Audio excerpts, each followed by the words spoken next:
Good morning, everyone. Thank you very much for joining us today. This is the JDE Mart Educational Webinar. We hold these webinars monthly, and thank you very much for being here today. JDE Mart has over 30 add-on solutions for JD Edwards. These are add-ons that we have vetted and have a great reputation. There's over 35 solutions for you to take a look at. On our website, you'll find demos and white papers and anything that you might need to answer your questions. For housekeeping today, we're going to keep the webinar at 60 minutes. You'll be in listen-only mode, but I want to welcome you to ask questions along the way. So we do have a chat box in the GoToWebinar control panel. You can just type in your questions, and we'll be answering those questions at the end of the presentation. In the presentation today, Lori McCartan and Yuval from Magic Software are going to give us this educational webinar. So with that, I want to welcome Lori. Well, good morning, everyone, and thank you very much for joining us. The topic of today's webinar, of course, is IoT, how machine-generated data becomes business-relevant information. The Magic team today is Yuval Lavi, who is our Global Vice President of Technology. Yuval is joining us from our global headquarters in Israel. And Lori McCartan, myself, I'm the Vice President of Strategic Business Solutions here in North America for Magic Software. A little bit about Magic Software. We are a global provider of application development and application integration solutions. We've been in business quite a long time, since 1983. We are publicly traded over the NASDAQ as well as the Israeli Stock Exchange. In 2017, our revenues were $260 million. And we do deliver those revenues through 24 global offices, where we have a presence, of course, in 50 countries across the globe and many esteemed business partners as well as happy end users.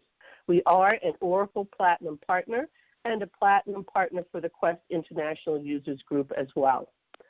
Some of the Magic alliances are Oracle Platinum Partnership.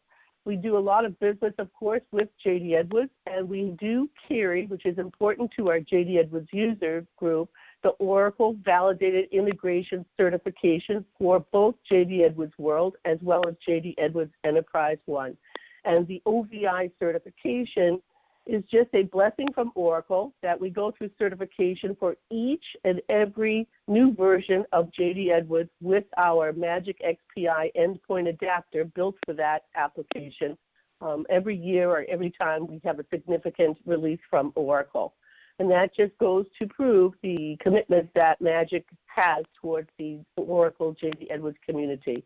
But we do work with other major manufacturers as well, so if you have those around in your global environment, we do have certifications and endpoint adapters for SAP and IBM, and we do, of course, promote a cloud as well as on-premise and hybrid environment for IT today. So we do support all of the major CRMs as well as Microsoft.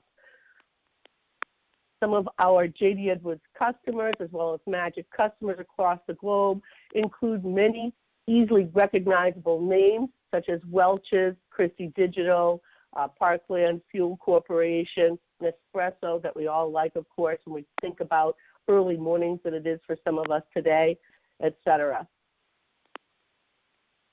Magic XPI that we're going to chat just a little bit about is a low-code, fully robust, extremely powerful middleware platform that allows you to integrate and automate all your business processes throughout your organization. It is a fully reusable and scalable platform, so once you select Magic XPI for your middleware, you can continue to use that throughout the organization for all of your integration and business process automation needs. We like to say that we have the end-to-end offering, and we do that in that low-code fashion, making it easy to use for your strong business analysts, your citizen developers, etc., and that everything that you do within Magic XPI is customized and tailored so that it meets your organization's specific needs. So when we think about Magic XPI orchestrating your data throughout the value chain, think of us as a middleware platform where we orchestrate all of the data between all the various applications that you have within your organization as well as outside your organization. So it is a platform that can support all of your cloud-based applications as well as your on-prem applications. And we allow you to do business the way your business requires it. We don't force you into doing business the way Magic thinks that your business should run, but we allow you the opportunity to customize everything on your own to your own business needs. And with that said, I am going to be introducing you to my esteemed colleague, Yuval Lavi. And Yuval is going to discuss today IoT, how machine-generated data becomes business-relevant information. Hi, guys. Thank you for joining. In this short session, I'll try and go with you over the concept of IoT in the, or what we call IIoT in the industrial zone, how IoT is going to affect our life in a way and our business, and what we can do in order to take the most out of this change. So let's talk a little bit about the future that we see ahead of us. We're going to see some disruptive technology coming ahead. And it's in general coming into two places, or one place that we call digital transformation. And the digital transformation is going to influence our customer experience. Now, when we say digital transformation, we don't mean actually computerize our industry, but we actually mean the digital experience of our customers. And this is across the boards, and this is going to be the main changer that is going to make the biggest influence on our businesses. Those changes are going to hit us in three places, which are machine learning and analytics, IoT, and blockchain and smart contracts. Now, for this session, we're going to focus on the first two, which is the IoT, that always come together with analytics and machine learning. Now let's talk about why Internet of Things should matter to any of us as people and as businesses. Now, we all understand that all analysts and everybody in the market are talking about 2020 as the year, okay, that everybody's putting figures. It doesn't matter if those figures will be 10% more, 10% less, but we understand that this is the change. We're going to have tons of connected people, and revenue opportunity is going to be huge around this market. Devices, apps, all around us, everything is going to be connected. And when we say connected, for instance, automatic cars and self-driving cars is something that is going to be here. I expect that my younger girls, which are now 2 and 3 years old, will never have a driver license, and this is only 15 years from now. But this is what's happening. If we go even to lower things, when I investigated a little bit about the IoT market, I came up to this pot. And this is actually an IoT pot. This pot is connected to the internet. It has sensors that can identify water level and light level and everything. This app even have a community, which me personally, I don't have a community, but this pot has a community. So things are going to be connected from end to end. If we look at this slide actually this is from 2016, but we look at the IoT landscape, it's huge, and it's only getting bigger and bigger. And we can look at it from the vertical, from horizontal, and from the personal and home, and the enterprise and the industrial.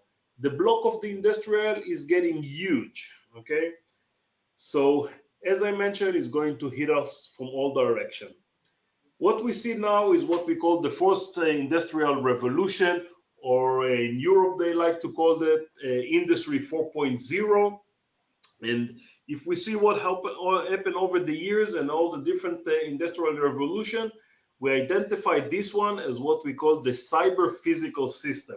We're going to have physical entities that are going to be connected to the cyber and actually going to act as one. Now, when we talk about end-to-end integration platform, as Lori mentioned, we know and we understand integration in the business, that we need to connect to a lot of endpoints, a lot of different system, databases, flows, etc. we need to do some transformation, some manipulation on the data, and then we need to move it to another point, and this is the basic essence of integration. We also have the option, if we want to present it, to use a presentation layer to present either the flows or for user experience or user intervention. But all of that is what we did until now. What is coming now with the IoT and IIoT is that we need a different receptor, a different endpoint, which is actually the IoT hub or the IoT connectivity. Because this one is bringing us information that is not as we used to get from system. This is bringing us tons of information. We all heard about the concept of big data, so it's also something related to that, but it's bringing us millions and millions of messages, and it can be even per second. And we need to address it a little bit in a different way. Now, when we talked about our platform being a low-code or a no-code platform, the idea is to really have everything by drag and drop, point and click, and no coding. And it's important, especially in this day of doing IoT project, because you need to make sure that you work fast and very efficient, and it's easy to maintain it going forward. And when we talk about data connectivity, I just want to point one endpoint to the second endpoint, move the data, do something in the middle, but I don't want to write too much lines of code, or if possible, I don't want to write any lines of code. So if we talk about the industrial zone and the different machinery that we have in the industrial zones, and we understand that they are going to be connected. They are going to communicate with themselves, between themselves, and with other systems. What we have is actually inside the organization, we already have applications, software, ecosystem, etc. And those two, if you look at the arrow at the bottom, this arrow actually wants to go all the way to the machine itself. But it cannot go in a straight line, it will not work. So for that, what we have and what we look at is something that will be able to take all the information, all the messaging, all the different type of messaging, all the different structure of messaging, and collect them in a very, very fast manner, do very first basic action on them, and only then move the relevant information, or what we call aggregated information, into the orchestration layer. And from that point, we can start pushing it into, if we want, analytics and prediction engine, if we want to push it into organizational data lakes, if we want to push it into some application or mobile application, or to the other legacy system that we have in the organization. As I mentioned, those are the two building blocks that are important when you look in IoT connectivity to the business. Okay, you need to go and do data aggregation, and then only after you aggregated the data, you can start looking at it as what we call a normal data for application. And this one is going to go all the way to the backend system. What do I mean when I say data aggregation or aggregation layer? For instance, we had the POC that we needed to do in India for a company that wanted to take 25,000 vehicles, connect an OBD, which is an onboard diagnostic plug, that, by the way, any of the vehicles from 2010, I think, has, and to send this information, from the vehicle every second to somewhere. Okay, now if you look at every second information, and if you think about, for instance, a 15-minute slot, you're ending up with 22.5 million records, okay, which is, again, a huge amount. But if we think about the data that we have there, which can be, for instance, speed, engine temperature, oil pressure, etc., I don't really care about the speed of every second of the car. What I do want to understand, what was the minimum speed, maximum speed, average speed, etc., for most of our measuring that we take with the sensors themselves. And if I do the aggregation and then only pass it to my backend system, then suddenly I'm becoming, again, with the 25,000 records, per 15 minutes instead of 22.5 million records, and then I can start working.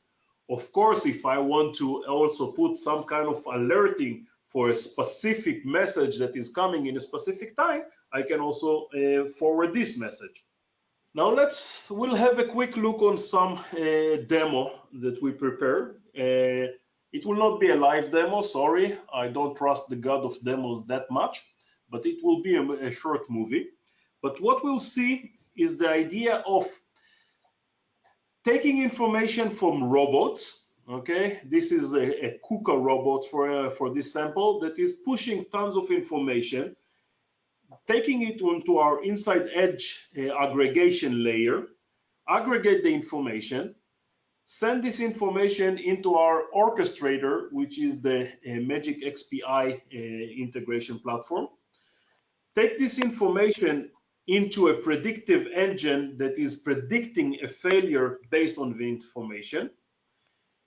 If the prediction model, which is a machine learning model, identify or suspect in a high percentage that there is going to be a failure, this information is being alerted again into the integration platform. And then we take the information of the robot and the suspicious or the suspected error code, going into the asset management in JDE and understanding what robot do we have there, what modules, and all the information that we need about the robot. From that point, we move into the knowledge management system and understand that for this error and this module of robot, we actually need to fix it or look at it in this and that way. We open a case in the Salesforce system that is managing our case system. We send an alert to a mobile application to the engineer on the ground that this model, this robot with this information, we suspect that this failure is going to happen and this is the way to fix it. Please go ahead and deal with it. And then when the technician on the ground fixing it and giving us all the information and closing the case on the mobile system, we go to the Salesforce case system and actually close the system. So we see a full cycle end-to-end of handling prediction and what we call prediction maintenance. Let's have a look.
All this flow is running automatically without human intervention, getting the information, pushing it to the different system, and pushing it all the way to the technician device. If, in order to understand what needs to be done there from the business point of view and from the technology point of view, what we have is what we call the aggregation and the IoT hub. What we need to understand that different devices send information in a different way. Okay, so we can take this information and collect it into the IoT hub that is containing what we call the in-memory data grid, which is a fast mechanism that can take messages and change them into actually accessible data that we can manipulate and work on. And then we can write a small code, either in Java, Python, Scala, that can aggregate and do some business logic on that. And from that moment, we push it from the inside edge or from the in-memory data grid space into the Magic XPI space as already aggregated and relevant information for the different systems. If we understand or look at the way we doing integration in the regular technology or the regular business world, we have some endpoints that are triggering a flow, a business flow, and this one is moving and taking information and moving it into the different system.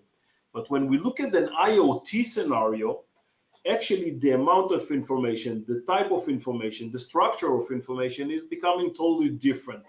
And what we need to provide here is an option to take this information closest as possible to the device itself without doing anything, and then do first manipulation on the device and move it back into the back system in a way that traditional IoT can handle. So overall, if you remember the slide that Lori presented, we have our Magic XPI, we have an integration platform that can look at everything, that can connect to everything, and now we added the layer of IoT that can be another endpoint, but this is a very, very substantial endpoint that can take information and move it into the legacy system, because integration for the IoT world needs to be different. In order to work with the data in the IoT world, the data that the device presents us, it's not the same data as human enter, not by typing, not by recording. This is a different type of data that needs to be addressed in a different way.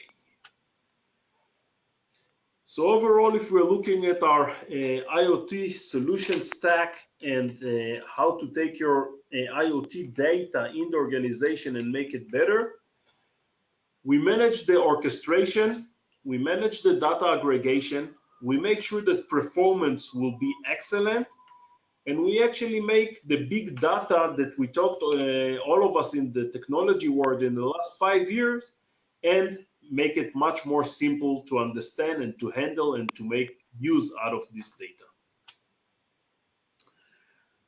So don't be the elephant in the room, okay? Don't be surprised. Don't be shocked. Be ready, okay? Look at what things are coming ahead. Make your organization ready. Make sure that you know how to handle things and what is the difference. It will not be just another thing that we did the same things over the last 20 years in technology. So now I'll open the floor for questions and thoughts and anything that you want around that. Hi, Yuval. We do have some questions here. How do you address the machinery that is, 5 years old or more and might not have the new standards of connectivity? Okay, that's a good one.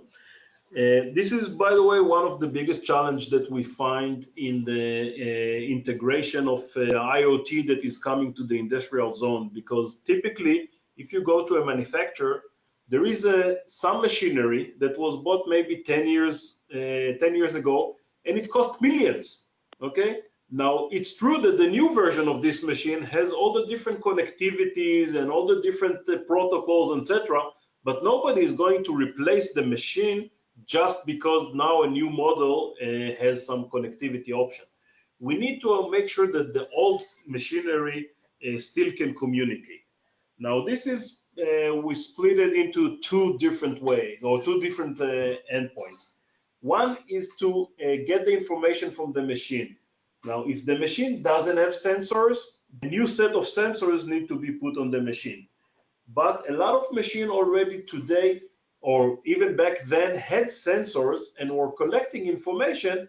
They were just sending it via all type of technology. So when we look at integration, we try not to handle this part of the flow and focus on getting the information. So we can get information in any structure, in any format, in any flavor, okay? And then we make a smart mechanism that can actually make sense of this information. If there is a need in a specific organization, specific customer, to handle also how to extract the information from the machine, or if we need to put new sensors, for that we're already addressing our partners for that, or either the customer, of course, or partners that we can bring for the job, but this is not our expertise, and we make sure to stick to what we know best. Okay, also another question. Can Magic connect to proprietary systems that were developed years ago? Yeah, definitely. As we say, we have tons of connectors, the connector for different ecosystem, and this is to simplify the process. But at the end of the day, we can connect to almost any protocol. We have what we call our own SDK, or connector builder, that you can connect or write your code in Java or in C#. And we can customize any connectivity, including to iSeries computer, mainframes, any database, any API, any concept. We have integration that we did for customers with 30 years old application, and we have integration that we did for something that was developed 2 months ago. So we know to cover end to end from that point. That's great, because we always know there's a lot of different equipment out there and systems. Does anybody in the audience have any other questions? We have a few more minutes in our webinar, and we'd like to make sure we have all your questions answered. Yuval, I have one more here.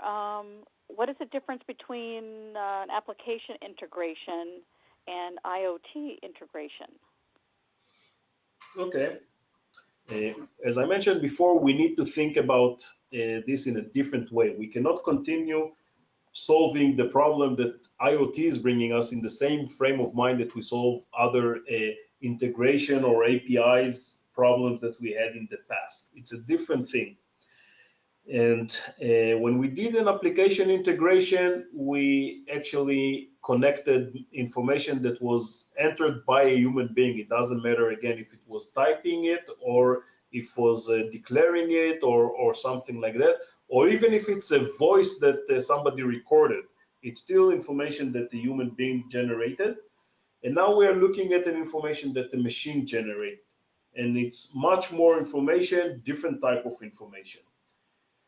Now, since it is like that, and it's going hand in hand with analytics and machine learning, things are not 100% clear. And when we look at machine learning, it's always percentage-wise, it's always estimation and stuff like that. And that means that we need to be very fast in our integration process to go live, test, and change. This is there is kind of a concept in the development world that says go live fast and fail fast. Okay, the idea that you want to fail as soon as possible in order to make a change and then try it again until you stop failing.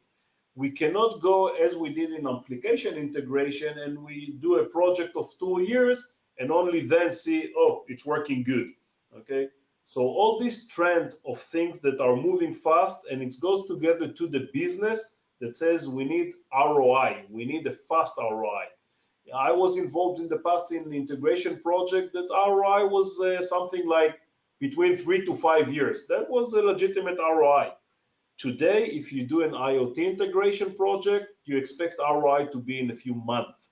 Okay, That means project cannot be huge and results needs to be fast, and it should impact the business very, very fast. This is guidelines from my point of view for an IoT integration. So that would be the main differentiator, I think, between when we look in application integration and IoT integration. It's dynamic, much more dynamic than application, and we need to expect changes all the time. That's for sure. And to the audience, if you'd like to learn more about Magic IPI for JD Edwards or any other integrations, please let us know. As a follow-up, Cynthia and myself, I'm Dina, will check in with you to see if there's any other questions you have. Usually in a fantastic presentation like this with lots of good information, something's going to come to mind later, and we'd certainly like to answer the question for you. If you'd like to have another discovery call so we can learn more about what you might be looking at, we'd love that opportunity. Thank you very much for attending today. We appreciate your time, and I want to especially thank Lori and Yuval for putting on this presentation. A lot of great information, and I hope everybody learned a lot and will give us the opportunity to speak with you about this more in the future. You'll see my contact information on the screen. We welcome the opportunity to work with you. But for now, thank you, guys. We just appreciate everybody's time and interest, and we look forward to additional discussions with your needs for orchestrating your data across the value chain. Thank you very much, Dina and JD Edwards Smart. Thank you, everybody. With that, I'll go ahead and close the webinar. We do have it recorded, so if you're interested in having a copy of the recording for any colleagues or a download of the presentation, we'll be happy to provide that. Thank you very much, and have a great day or a wonderful evening.